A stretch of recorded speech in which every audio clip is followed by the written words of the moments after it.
सबैजना नमस्ते। I have तपाईँहरू पनि सन्चै आरामी ल, म पनि सन्चै आरामी छु। आज हामी जाँदैछु कोबार। राम राम राम राम यहाँदेखि त्यहाँसम्म जान्छ विदेशमा आएर पहिलोचोटि जामको फिल हान्दैछ। आज फ्राइडे लास्ट बिजी छ रोड चाहिँ। त्यस्तै छ जिन्दगानी दर्पण छ। हामी धेरै भएको थियो, आएको पनि लगभग 2 महिना हुन लागिसक्यो, निस्केको थिएन। योभन्दा अगाडि चाहिँ एकचोटि निस्केको थियो, कोबारै गएको थियो, कोर्नेस नै गएको थियो हामी। अहिले पनि जाँदैछु, अहिले चाहिँ राति जाँदैछौँ। योभन्दा अगाडि चाहिँ हामी दिनमै गएको थियो। अब नाइट भ्यू पनि हेरौँ कस्तो हुन्छ। त्यो बेला हामी भिडियो गरेन, अहिले चाहिँ भिडियो गर्दैछु। सोच्दाखेरि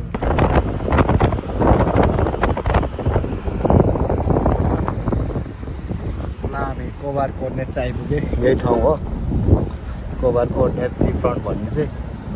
हामी अलिकति अगाडिबाट चाहिँ फेरि यही ठाउँमा आइपुग्छ एकछिनमा। हेलो, कस्तो छ पहिलोचोटि समुद्र देखिरहेछ यहाँ? हामी खतरा। लाइक सब्सक्राइब है त केटा हो। यो मान्छे चाहिँ समुद्रकै टापुमा गएको गर्छ, तर समुद्र हेर्ने थियो। समुद्र डेली हेरिन्छ तर के गर्नु, मजाले कारमा बसेर मात्रै यसको स्टोरदेखि चारैतिर समुद्रै समुद्र, चारैतिर समुद्र छ। तर समुद्र हेर्ने चित्त बुझाएन अरे। त्यही भएर हामी कोर्नेस आउँदैछौँ। अलिकति यहाँनिरको खतरा भाइ पाउने भन्ने चाहिँ यो हो। हाम्रो चाहिँ अस्ति पनि आएको थियो एकचोटि, भर्खर हामी रुम सिफ्ट भएको थियो। त्यतिखेर चाहिँ दामी दामी छ त यार। त्यो बेला चाहिँ म, सुमित भाइ अनि हाम्रो गिरिजी कुमार गिरिजी हुनुहुन्छ। हामी 3 जना आएको थियो। हाम्रो गिरिजीलाई पनि फोन गऱ्यो, आइपुग्थ्यो यार। यो मान्छे यतै नजिक हो कि त्यसको रुम, तर हामीसँग अहिलेको लागि डाटा फोन केही पनि छैन। ब्यालेन्स सकेको 1 महिना हुन लागिसक्यो, हालेकै छैन। के गर्नु, गाह्रो छ। र त यहीँ नजिक छ कि त्यसको रुम चाहिँ। उतापट्टि अस्ति हामी आएर बिरयानी खाएर अनि त्यसकै रुम अगाडि बिरयानी खाएर गएको हो। हामी चाहिँ नजिकै छ यसको रुम। कुमारजीलाई यो भिडियोबाट एकदम धेरै सम्झना छ है, तिमी बिना पनि आइपुग्यो हामी फेरि। अनि सुमित भाइलाई स्पेसल्ली, तिमी धेरै दिन भयो तिमीसँग बोल्न पनि नपाएको। यही भिडियोबाट बोल्दैछु तिमीसँग। अब तिमीलाई मेरो टाइमिङ पनि मिल्दैन। अब जब गर्ने टाइमिङ तिमी आधा रातमा जान्छौ, तिमी आउने बेला म जान्छौ, म आउने बेला तिमी सुतिरहेको हुन्छ। त्यही भएर बोल्ने टाइम पाएको छैन। ल, हामी चाहिँ डेस्टिनेसन आइपुग्यो। ल, फाइनली हामी चाहिँ आइपुग्यो सी फ्रन्ट। हेलो दाइ। हेलो बस। हारा मुदिर। समुद्र गाइस। उहाँ दाइ चाहिँ काभ्रेको हुनुहुन्छ। अनि मेरो प्यारो भाइ चौधरी भाइ सुनसरी। म चाहिँ गोर्खाली। खास यो सिधा देखेको चाहिँ त्यहाँ लाइट बल्ब थियो कि। अनि हामी चाहिँ अब एकछिनमा हिँड्दै उता आसम्म जान्छौँ। यहाँ चाहिँ अलिकति दामी छ।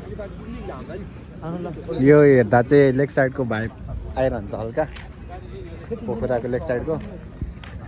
धेरै भयो यार पोखरा जान नपाएको। अब 2 वर्षपछि जानुपर्छ पोखरा। गाडी किन्ने र कति लाग्छ गाडीलाई? किनौँ न त।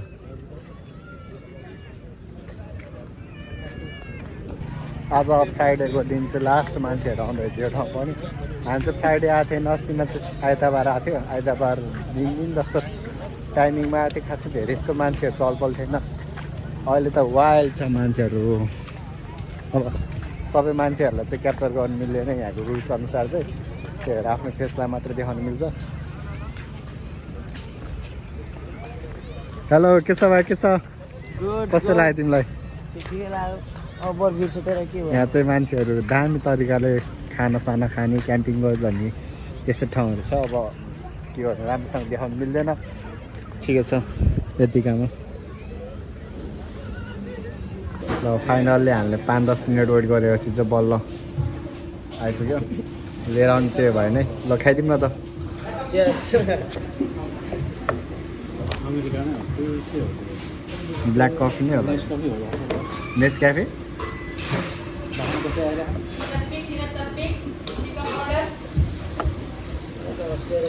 ठिकै छ हामी चाहिँ अब यो माथि जाँदैछु एकछिन यो ठाउँमा चाहिँ हामी फोटोहरू खिचेको थियो अब यहाँ माथि पनि हेर्ने ठाउँ रहेछ योभन्दा अगाडि चाहिँ गएको थिएन हामी जाँदैछु यहाँबाट चाहिँ राम्रो देख्छ सबै ठाउँ दामी देख्दो रहेछ यहाँबाट चाहिँ यो माथि यति नै हो यो माथि त यस्तो रहेछ यो ठाउँ चाहिँ ल एक दुईवटा फोटो खिचौँ आमामामामामा के दामी छ त ठाउँ त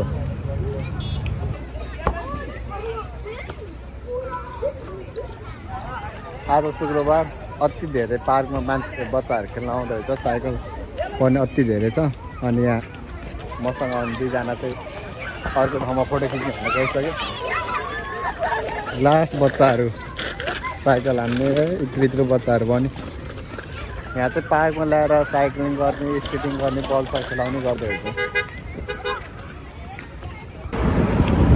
हामी चाहिँ अपोजिट साइडमा जानु लाग्यो अघि चाहिँ हामी यता अगाडि गएको थियौँ अब चाहिँ अलि उतापट्टि जान्छु त्यसमा चाहिँ अलिअलि फोटो खिच्नु किनकि चार्ज पनि सकिसकेको छ अब एकछिनमा घर फर्किन्छु अबको धेरै क्लिप आउँदैन होला किनकि चार्ज जब 12-13% भइसक्यो तर यहाँ चाहिँ दामी छ कि भ्यू यो चाहिँ ताल हो यहाँ रोड उता पनि रोड बिचमा ताल छ अनि यो साइड चाहिँ समुद्र अहिलेको चाहिँ बारेको रहेछ पुरै हामी चाहिँ अहिले अर्कोपट्टि साइडमा आइसक्यो हिँड्दै हिँड्दै त्यही 5-6 मिनटको बाटो छ उतादेखि यता चाहिँ बल्ल बल्ल आइपुग्यो हामीतिर अनि यहाँदेखि भित्र चाहिँ चिल्ड्रेन पार्कहरू अनि समुद्र यहाँबाट देख्छ अस्ति नै हामी आउने बेला त यहाँबाट पानी यस्तो खतरा निस्किरहेको थियो मतलब पानी सानी छैन रहेछ सुक्खा छ अस्ति दिनमै आएको थियो दामी रमाइलो भएको थियो त्यो बेलामा चाहिँ हामी अहिले त यहाँ केही छैन अस्ति त यहाँ अब पानी निस्किरहेको थियो खतरा थियो त्यो बेलामा त